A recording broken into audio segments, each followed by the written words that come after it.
6.5 in 2023. Mississippi State's schedule, maybe you know it by heart. Southeastern Louisiana to open the year. Arizona in week 2. Western Michigan on October 7th. Southern Miss on November 18th. Those are the 4 non-conference games. Kentucky's the permanent Eastern Division opponent. The other team from the East this year, South Carolina on the road. If you go win over Southeastern Louisiana, win over Western Michigan, for the purposes of this conversation, I'm not being detrimental, but let's say win over Southern Miss, that's 3. Arizona's the non-conference game. Say what? Oh, careful. I understand. They'll beat Southern. I'm just saying for the purposes of this conversation. I ain't afraid. And then Arizona is the 4th. That's in week 2. Those are sneaky, difficult non-conference games, though. You would think, playing somebody from the Sun Belt generally for an SEC team is a game that you should win, and then Arizona with the program that they've been lately at home is a game that you should win.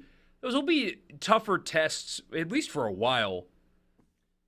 They're going to be such favored thing as a gimme game. They're going to be favored in both. There's no such thing as a gimme game for programs like Mississippi State and Ole Miss. They're just not. You have to show up every week. Well, not Sela. I would counter by saying Maine. I feel like it's in a different place. I feel like it's a little bit different now. It is. But again, you can't just show up. You can't have Will Rogers throwing 6 interceptions and saying, okay, well, we're still going to win. I would say a better example than Maine would be South Alabama. South Alabama, exactly. But, I mean, there's a gap between South Alabama and Sela, too. But regardless, you got to play well. You taking the over the 6.5, hey, Dad? I am. I mean, when's the last time State wasn't over in a non-COVID year? It tends to just be their way of doing things at this point. I think they'll go 4-0 in the non-conference, and I think I would say I have them 8-4 as we sit here today.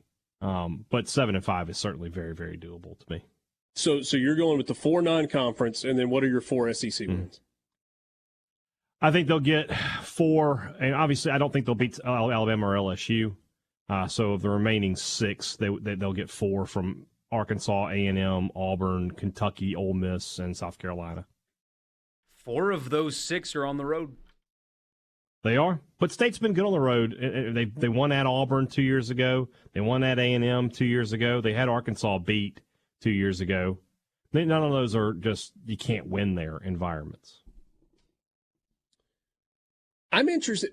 So other than some outlier games where the offense was completely stymied, your question has not necessarily been about Mississippi State scoring points. Is this offense going to score points at the clip that Mike Leach's offense scored points in a different style? I think so. I mean, last year was down from the year before. It was. Points per game. Rogers, I thought took a step back last year, to be honest with you. I think a little more running game, a little more variety. Yeah, the offense will be good enough. Ole Miss at 7.5. Ooh, that's interesting. Here's how an elementary look at the schedule. You've got 2 schedule losses in Tuscaloosa and in Athens. On the road against those. Until Lane Kiffin can beat them, then, and I know he almost did last year, but you're not picking Ole Miss to beat Alabama until they do under this coach. Can they go 8-2? 8-2 in their other 10 games. That's how you're trying to get your over. Now, they will be favored, and it's the same thing with State, right? Like, Tulane's an AAC team. They're losing basically everybody but their quarterback. We've learned, by the way, that their running back, the stud last year, doesn't have an ACL. It's just like he doesn't have one because of past injuries. But they lost a lot. Tim Elko says, what's the big deal? I know, right? But that's still kind of a sneaky, going down there and playing that team is going to be sneaky. You got to show up and play, and you got to show up and play against Georgia Tech. Being on the road makes it a little interesting, yeah. But you will be favored in all 4 of those games. So take those out. Mercer, Tulane, Georgia Tech, ULM are wins. You will be favored in all Certainly of those games. Should all be wins. Should be wins. Can you go 4-2 in the remaining 6? That There's your means season that means for Ole 4-2. If you're using that as your barometer, that means can you go 4-2 against a combination of LSU at home, Arkansas at home, Auburn on the road, Vanderbilt at home, Texas A&M at home, at Mississippi State. So then take Vanderbilt out. It's a because you'll be favorable favored in home that schedule. One. It is. So can you go 3-2? Should be able to beat Vanderbilt. It's going to be tough. To beat Vanderbilt? No. No, well, no. Yes, to go yes. 3. Vanderbilt's They going to should give beat Vanderbilt.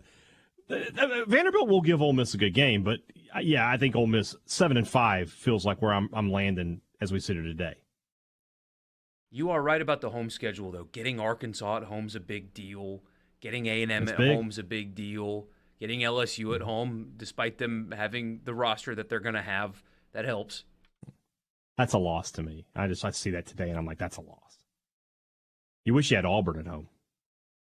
Feels like Freeze. That feels like kind of, it has sort of the same vibes as when Tuberville, the first game over there in '99. I think Ole Miss will send a lot of people to Auburn for that game.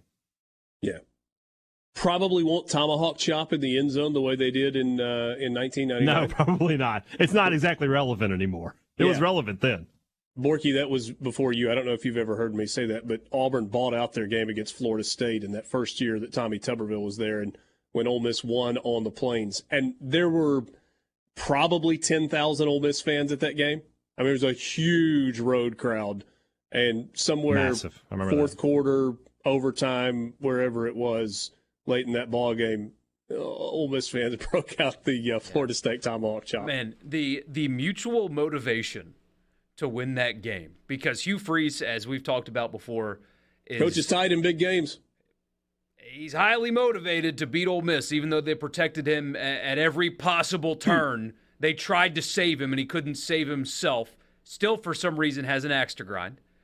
And very clearly it has been demonstrated that Lane Kiffin now has an axe to grind on the other side.